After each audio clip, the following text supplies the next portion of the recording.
All right, how's it going? I'll let my headphones. The kids got me a pair of headphones for my birthday here, which was what? July, August. 5 months ago. And my other ones, I think it wore out, so I got these headphones, so I'm letting them charge for a little bit while I'm talking to you guys.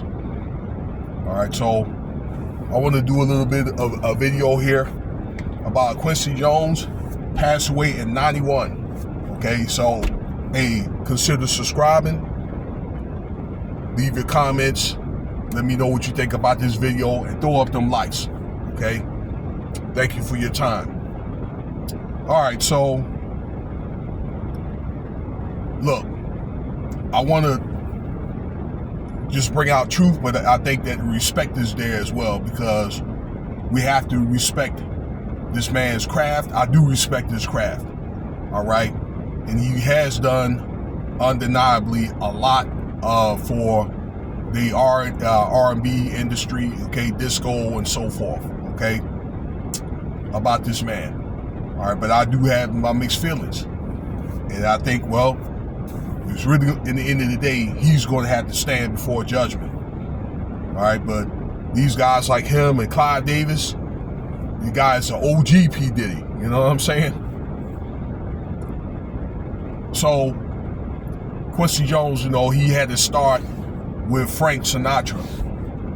I used to look at a lot of older videos and so forth about how these guys came up. Quincy Jones is one of the guys that came up like in the 50s and 60s during what they call the MK program, okay? Late 50s, early 60s. Okay, where a lot of guys like himself, trying to think of the name, Adam Morrison, he sung from the Doors, Janis Joplin, Beach Boys, came through. They had to go through certain schools and academies, all right, to be classically trained, which Quincy Jones was. He was a musician, and he was very proficient at pretty much every piece of main music instrument, okay? But these guys had to be broken down at the time, okay, and brought back up the way that they want you to do it. And, they're going to do some stuff to you that's not good. He was born in Chicago. He spent a lot of time here in Seattle, where he went to a art school, from what I understand, the same one as Clint Eastwood, okay, the actor. If you guys know, probably a lot of the older guys know and gals know about the actor Clint Eastwood, okay. And again, he got to start with Frank Sinatra, an older one, okay, as a musician, from what I understand. All right, he played the trumpet or something to that effect, okay, and he came up through the 70s. I don't know a lot of people like through the 70s, but I do know he had a lot of connections from what I just told you about the industry and all that, rubbing shoulders, okay, guys like Hugh Hefner, Richard Pryor, Marvin Gaye, okay, a lot of those old school guys. I know my mom and dad had a lot of records pertaining to those guys, Earth, Wind and Fire.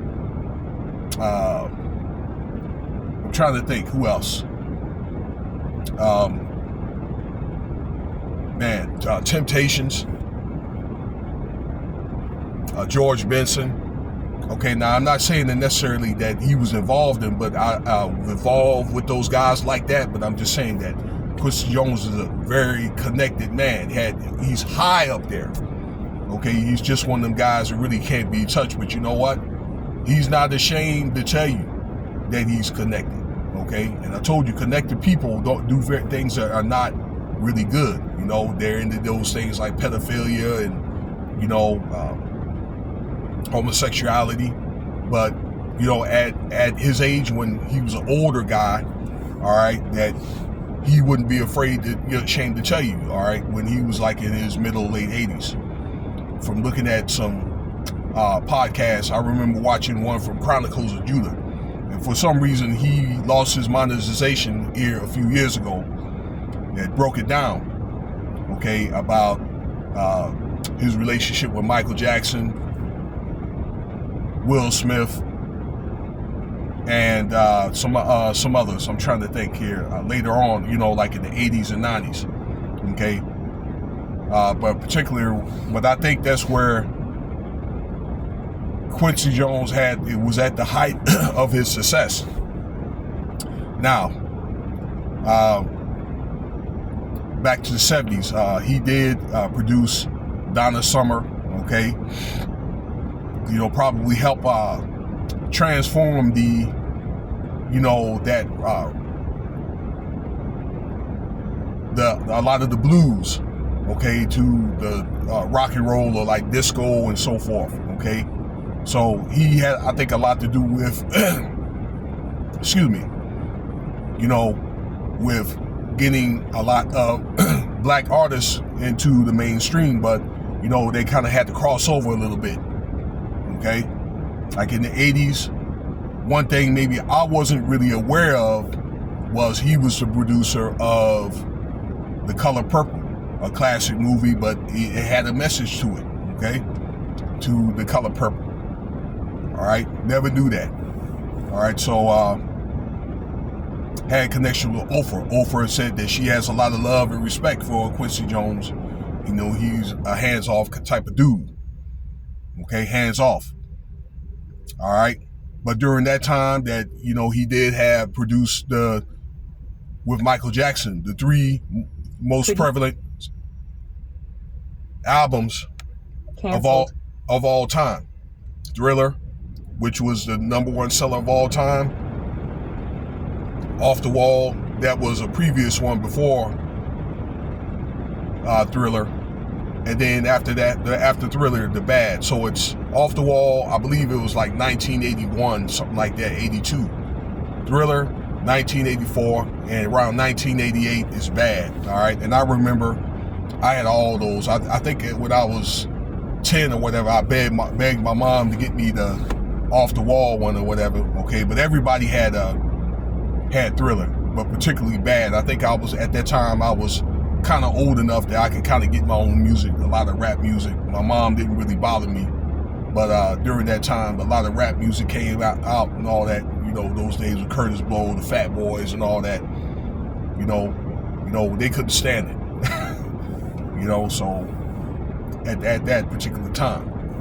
But anyway, yeah, that they sold probably close to like 80 to 100 million records at that time, and I think that Quincy Jones didn't get all his props, and just recently, over the last 10 years, he started getting his props. I believe they had some type of, you know, scuffle with Epic Records. Now in the 90s, you know, he did help produce people like, I think, Barry White, Al B. Sure, if y'all remember Al B. Sure, and Tevin Campbell. I think that Tevin Campbell was his product of the 90s, you know, when Michael Jackson was kind of like headed to a decline, although he was still very, very successful. Okay, but Tevin Campbell didn't pan out to be, you know, quite what people thought he was going to be. All right, but that was a pretty good project right there. But I'll tell you though, as much as he did produce a lot of great people and he did have a lot of success, I'd say that he groomed those guys. You figure out what I say by the word grooming, okay? Will Smith, all right, Fresh Prince, he produced that. All right, like in the latter 90s, I think he had a lot of influence with the movie Independence Day, okay? So, you know, he's done a lot, but yeah, he's done a lot of wicked stuff, you know? He went on record as to say that well, I'm not going to say he called out, but he'll just say straight up, you know what I'm saying? I mean, I guess when you get to a point where you get older, in your 80s, you're pretty much at the end, pretty much, and said a lot of stuff about people or whatever that really shocked me. Richard Pryor, Marvin Gaye, Marlon Brando, okay, that, you know, that they were concede, but these are the things that you have to do to stay prevalent in that industry, okay?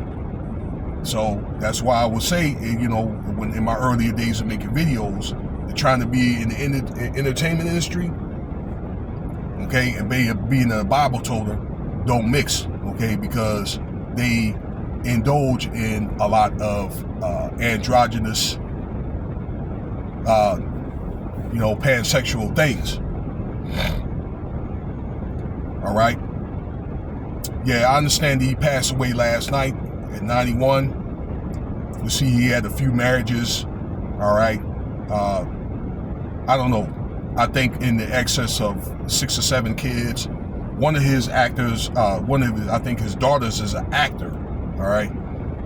I do know he kicked it with Donald Trump's daughter. Okay. So I do remember when he married, I remember as an actor, Natasha Kinski had a couple of kids by her. And he had a few kids before, but he was married like 3 or 4 times, and I think he just, liked it after that, just dated younger women, but probably had a lot of, boyfriends as well. So, but the thing with Quincy Jones is you ain't hear about him blowing up cars, okay, and having people murdered and that kind of thing, okay? That's probably the difference between him and Clyde Davis and a lot of those guys and P. Diddy, and I'd say that allegedly, okay, with P. Diddy, all right? Plus, one of the things, if you're going to have a long, successful career, you got to do the things they want you to do, I'll say, okay? And when you don't, then they're going to come collect you, all right? So, but at 91 years old, eventually, there's going to be an end to everything, all right? So sooner or later, the devil's going to come collect. Well, I'm just going to say like this, 91 years old, and I guess he's going to have answers when he stands before judgment. But I do want to have a certain amount of respect as well, that he did do a lot for this satanic music industry. And at one point in time, we all got dragged into it. Let me know what you think about the video there. Thank you for your time. You know what to do. Cash App, $, Winston Spivey if you want to donate.